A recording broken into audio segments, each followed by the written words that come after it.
నమస్తే అండి. అందరూ బాగున్నారా? నేను మీ రామకృష్ణ నిహాన్, ఆస్ట్రో న్యూమరాలిస్ట్‌ని. నేను పదే పదే మీకు ఎందుకు గుర్తు చేస్తున్నానంటే, ఈ జనవరి 20వ తారీఖున శని హోమం అనేది కూడా నేను 200 మందితో నేను సన్నద్ధం అంటే సన్నాహాలు పూర్తి చేసుకుంటున్నాం. 20 రోజుల నుండి మనం ఈ జనవరి 20వ తారీఖు అంతకుముందు నెల రోజులు అక్కడి నుండి అఖండ దీపాలు వెలిగించడం జరుగుతుంది. శని ఒక పాత్ర తీసుకొని దాంట్లో నల్ల వస్త్రాలు పెట్టి చతుర్ముఖ దిగ్బంధనం చేసి నెల రోజులను నేను వీడియోలో కూడా నేను చూపించడం జరిగింది. ఇది శని సంబంధించినటువంటి పూజా ద్రవ్యాలు ఇవి మనం నెల రోజుల నుండే ఈ అఖండ దీపాలతో నల్లదారం చుట్టి శనికి దిగ్బంధనం అంటే చతుర్ముఖ దిగ్బంధనంలో ఆ వస్త్రాల నుంచి 20వ తారీఖున శని హోమంలో ఒక్కొక్క వస్త్రం తీసుకుంటూ ఆ శని హోమంలో వేయడం ద్వారా వాళ్ళకు ఉన్నటువంటి కర్మలన్నీ కూడా తొలగిపోతాయని కూడా నేను ప్రతి ఒక్క వీడియోలో చెప్పడం జరిగింది.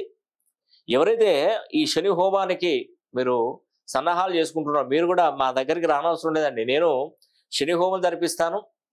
శనికి సంబంధించినటువంటి ఈ యొక్క ప్రసాదాలు, కుంకుమ ప్రసాదాలు అండ్ వీడియో మీకు మీ పేరు మీద శని హోమం జరిపించినట్టు వీడియో కూడా మీకు పంపించడం జరుగుతుంది. జీవితంలో ఒక్కసారైనా శని హోమం జరిపించుకోవాల్సిందే, తప్పదు. మనకున్నటువంటి అడ్డంకి ఏంటంటే మనకు తెలియకుండానే శని ప్రభావం మన మీద పడిపోతూ ఉంటుంది. మనం ఏం గుర్తించలేము వాటిని. ఉద్యోగాల కోసం వెయిట్ చేస్తుంటే ఉద్యోగాలు రాకపోవడం, లేట్ అయిపోవడం, వివాహానికి ఆలస్యం అయిపోతూ ఉండడం, మెంటల్ టెన్షన్ ఏంటి తల్లిదండ్రులకు, పిల్లలకి. వివాహం జరగకపోతే ఏ కన్న తల్లిదండ్రులైనా బాధపడతారు కదా. ఒకవేళ వివాహం జరిగిన తర్వాత భార్యాభర్తలు కలిసిపోకపోతే బాధపడతారు. వివాహం అయిన తర్వాత భార్యాభర్తలు కలిసి ఉన్నా కూడా సంతానం సమస్యతో ఇబ్బంది పడినా ఇన్ని రకాల సమస్యలు ఉంటాయి. ఈ విధంగా ఈ సమస్యలకు ఏదో ఒక చోట శని ప్రభావం పడుతూనే ఉంటుంది. అది మనకు తెలియకుండానే ఆ శని మనల్ని ఇబ్బంది పెడుతూ ఉంటాడు. మనకి ఏ దోషాన్నైనా కూడా మనం చక్కగా నివారించుకోవచ్చు. భగవంతులకు పూజలు చేయొచ్చు, రక్షిస్తారు. మనకు ఉన్నటువంటి ముక్కోటి దేవతలు రక్షిస్తారు. కానీ శని విషయంలో ముక్కోటి దేవతలే భయపడిపోతారు, గజగజ వణికిపోతారు. శని అంటేనే ఆవిడ దూరం పరిగెత్తిపోతారు. భగవంతులే, పెద్ద పెద్ద దేవుళ్ళే శనికి భయపడి పక్కన తప్పుకుంటారు. ఎందుకంటే ఆయన ధర్మబద్ధమైనటువంటి పాలన, ధర్మబద్ధమైన నిజాయితీగా ఉంటాడు శని.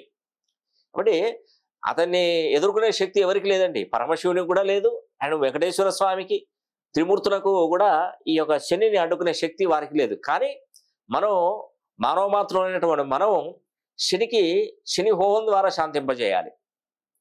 ముళ్ళును ముళ్ళుతోనే తీయాలి, వజ్రాన్ని వజ్రంతోనే కోయాలి, మంచిని మంచితోనే జయించాలి. శనితోనే మనం హోమంతోనే మనం ఆ శనిని తిప్పికొట్టాలి. కాబట్టి ఈ శని హోమంలో మకర రాశిలో నుండి కుంభరాశిలోకి మనకు శని భగవానుడు 30 సంవత్సరాలు ట్రావెల్ చేస్తూ వచ్చాడు. ఈ కుంభరాశిలో ఉన్నప్పుడు శని హోమం జరిపించుకుంటే మిగతా 12 రాశులకైతే మంచి జరుగుతుందండి. అర్ధాష్టమ శని, అష్టమ శని, ఏళ్ళనాటి శని నడుస్తున్నప్పటికీ వాళ్ళు చేసుకున్నప్పటికీ మిగతా రాశుల వాళ్ళు కూడా చేసుకుంటే ఎంతో బాగుంటుంది. నేను చెప్తున్నాను, కుటుంబం మొత్తానికి చేయించుకోండి, దానిలో ఏ ఇబ్బంది ఉండదండి.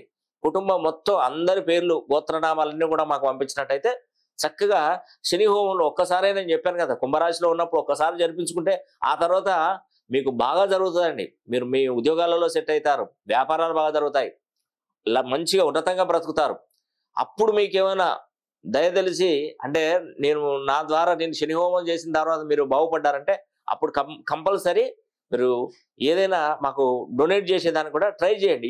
ఏమంటున్నానంటే ఒక ఇనిషియల్ అమౌంటే పెడుతున్నాను, అందరూ అందుబాటులో ఉండాలని ఒక ఇనిషియల్ చిన్న అమౌంట్ పెడుతున్నా, అది పే చేస్తే చాలు.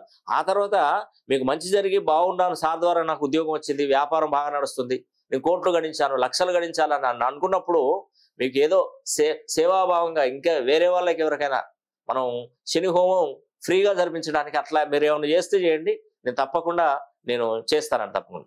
ఒకటి ఈ అవకాశాన్ని ప్రతి ఒక్కరు సద్వినియోగం చేసుకోవాలని కూడా మనస్ఫూర్తిగా కోరుకుంటూ సెలవు తీసుకుంటున్నాను. సర్వే జన సుఖినో భవంతు.